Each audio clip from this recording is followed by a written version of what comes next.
খুব স্বল্প খরচে ঘরেই করে নিতে পারেন সুপার শপের মতো এমন মজাদার পরোটা। দেখতেই পাচ্ছেন পরোটাতে কত ক্রিপসি আর কতগুলো স্তর হয়েছে। আর এটা করার জন্য আমি এখানে তেলের মধ্যে দিয়ে দিয়েছি 1 টেবিল চামচ পরিমাণে কর্নফ্লাওয়ার। তো এটাকে ভালোভাবে মিশিয়ে নেওয়ার পর আর আমি ভিডিওর সুবিধার্থে আমি আগে থেকে ময়দার ডোটা রুটিটা করে নিয়ে নিয়েছি। তো এখন আমার তেল আর কর্নফ্লাওয়ারের মিশ্রণটা এটা দিয়ে আমি এটাকে রুটিটাকে কেটে নিব। আমার রুটিটা কাটা হয়ে গেলে তারপর আমি এটাকে অল্প আস্তে আস্তে ভাঁজ করে নেব। আর একটু একটু করে কর্নফ্লাওয়ার আর ময়দার মিশ্রণটা আমি এটার মধ্যে দিয়ে দিব।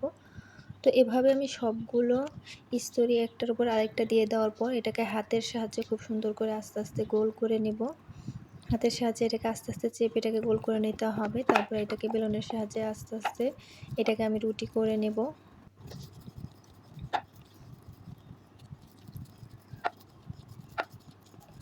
আমার রুটিটা করা হয়ে গিয়েছে। তো এখন আমি এটাকে প্যানের মধ্যে দিয়ে দিব। প্যানটাকে আমি আগে থেকে গরম করে রেখে নিয়েছিলাম। তো এটাকে আস্তে আস্তে উল্টিয়ে নিতে হবে। আর খেয়াল রাখতে হবে চুলার আঁচটা যেন কোনোভাবে বাড়ানো না থাকে। এখানে স্বল্প একটু তেল দিয়ে এটাকে আমি আস্তে আস্তে হাতের সাহায্যে প্রেস করে করে এটাকে আমি ভেজে নেব। তো দেখতেই পাচ্ছেন আমার পরোটাটা ভাজা হয়ে গেছে আর কত সুন্দর একটা কালার এসছে। আমার ভিডিও দেখার জন্য ধন্যবাদ সবাইকে।